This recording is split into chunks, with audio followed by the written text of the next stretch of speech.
Hello friends, welcome hour lost memory channel. তো আমি আগের দিন বোটানি তোমাদেরকে গ্লাইকোলাইসিসের ওভারভিউ পর্যন্ত বলেছিলাম। আজ গ্লাইকোলাইসিসটা কী কী বলেছিলাম, ওটা 10 চেন রিয়াকশন বলেছিলাম। সেই রিয়াকশনগুলো, সেই 10টা রিয়াকশন আমরা আজকে দেখে নেবো। তো চলো আস্তে আস্তে দেখে নিই। আচ্ছা, তো দেখো, গ্লুকোজ গ্লুকোজ থেকে কি হচ্ছে, গ্লুকোজ 6 ফসফেট, যেটা 6 কার্বন। গ্লুকোজও ছিল 6 কার্বন, এটাও 6 কার্বন। দেন ফ্রুক্টোজ 6 ফসফেট, 6 কার্বন। দেন ফ্রুক্টোজ 1,6 বিসফসফেট, এটাও 6 কার্বন। এবার এখান থেকে হয় আসল খেলা শুরু। এখানে কি হয়, এখানে এই ফ্রুক্টোজ 1,6 বিসফসফেট 6 কার্বন যুক্ত যেটা আছে, এটা দুটো ভাগ হয়, দুটো ভাগে ভাগ হয়ে যায়। একটা হচ্ছে DHAP, যেটা 3 কার্বন, আর একটা হচ্ছে 3PGAL, এটাও 3 কার্বন। PGAL এটাকে G3Pও বলা হয়। এই নাম দুটো তোমাকে মনে রাখতে হবে। তাহলে PGAL কে G3P বলা হয়। আচ্ছা, তো দেখো, এই দুটো ভাগ হলো। তো এখানে এই DHAP 3 কার্বন যুক্ত যে DHAP হলো, সেটা হচ্ছে আইসোমেরিসিস। তো এটা আমরা রেখে দেবো, এটা নিয়ে আমার কোনো আমাদের কিছু কাজ হবে না। আমরা এবার লিখে দেবো কি হচ্ছে। এখান থেকে দেখো হচ্ছে 1,3 BPGA 3 কার্বন। তো এখানে এতদূর পর্যন্ত আমরা দেখলাম 6 কার্বন ছিল। এবার এখানে দুটো ভাগে ভাগ হয়ে গেল 3 করে। এবার যা দেখবো সব আমরা 6 কার্বন পাবো, 3 কার্বন পাবো। তাহলে PGAL থেকে হচ্ছে BPGA, এগুলো কিন্তু মনে রাখতে হবে যে PGAL থেকে কি হয়, বা এই এনজাইমগুলো মনে রাখতে হবে। এনজাইমগুলো পরে বলছি, আগে এগুলো বলে নিই। তারপরে হচ্ছে 1,3 BPGA থেকে হচ্ছে 3PGA, সেখান থেকে হচ্ছে 2PGA। আচ্ছা, তো 2PGA 3 কার্বন, তারপরে হচ্ছে PEP, তারপর হচ্ছে পাইরুভিক অ্যাসিড। তো প্রথমে আমরা শুরু করেছিলাম গ্লুকোজ থেকে, শেষে আমরা গিয়ে পাচ্ছি পাইরুভিক অ্যাসিড, যেটা 3 কার্বন যুক্ত। প্রথমে আমরা গ্লুকোজ যেটা নিয়েছিলাম, গ্লুকোজ কিন্তু ছিল 6 কার্বন। দেখো, গ্লুকোজ ছিল 6 কার্বন, আর সবশেষে আমরা যেটা পেলাম সেটা হচ্ছে পাইরুভিক অ্যাসিড, যেটা 3 কার্বন যুক্ত। এবার আমি এনজাইমগুলো বলে নিই। প্রথম স্টেপে যে এনজাইমটা লাগছে সেটা হচ্ছে হেক্সোকাইনেজ। সেকেন্ড স্টেপে যে এনজাইম লাগছে সেটা হচ্ছে ফসফোফ্রুক্টোকাইনেজ। আচ্ছা, এই ফসফোফ্রুক্টোকাইনেজকে বলা হয় পেসমেকার এনজাইম। ঠিক আছে, পেসমেকার এনজাইম কোনটাকে বলা হয়? ফসফোফ্রুক্টোকাইনেজ। ফসফোফ্রুক্টোকাইনেজ কিসের মধ্যে থাকে, এটা কিন্তু কোশ্চেনে আসতে পারে। ফসফোফ্রুক্টোকাইনেজ দেখো, ফ্রুক্টোজ 6 ফসফেট থেকে ফ্রুক্টোজ 1,6 বিসফসফেট, এর মধ্যে থাকে ফসফোফ্রুক্টোকাইনেজ, যাকে বলা হয় পেসমেকার এনজাইম। নেক্সট আমরা ফ্রুক্টোজ 1,6 বিসফসফেট যখন পাবো, তখন আমরা কি দেবো? অ্যালডেজ দেবো। আচ্ছা, যে তারপরে এই দুটো যেটা আমরা পাচ্ছি, দুটো প্রোডাক্ট, তাদের মধ্যে হচ্ছে ফসফোট্রিয়াস ফসফেট।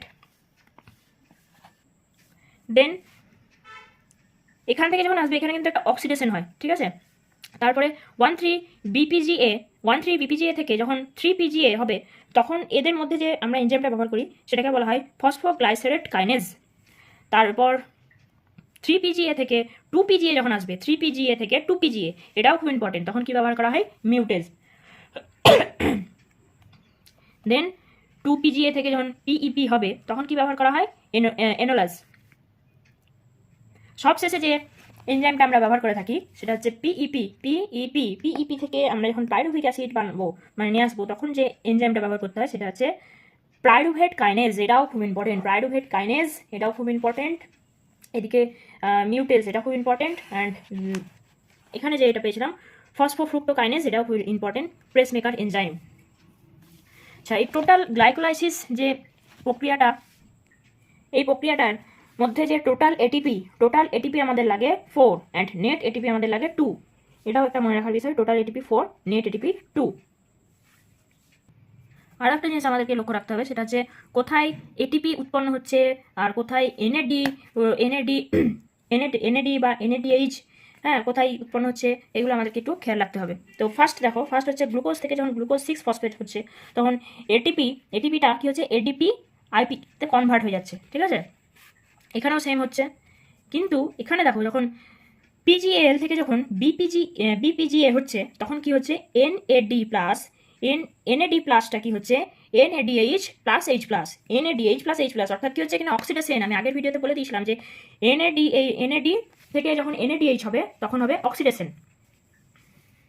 আর এখানে আরেকটা জিনিস হয়, সেটা হচ্ছে H3PO4 বাইরে থেকে অ্যাড করতে হয়, তারপরে আমরা এই জিনিসটা এটা পাই। দেন এখানেও দেখো, এখানে আবার কি হচ্ছে, এখানে কিন্তু এটিপি উৎপন্ন হচ্ছে, এখানে কিন্তু এটিপি উৎপন্ন হচ্ছে। দেখো এডিপি আইপি থেকে কিন্তু এটিপি উৎপন্ন হচ্ছে। কোথায়? 13BPGA টু 3PGA, এখানে কিন্তু এটিপি উৎপন্ন হচ্ছে। আর এখানে কিন্তু অক্সিডেশন হচ্ছে, এগুলো কিন্তু সব মনে রাখতে হবে।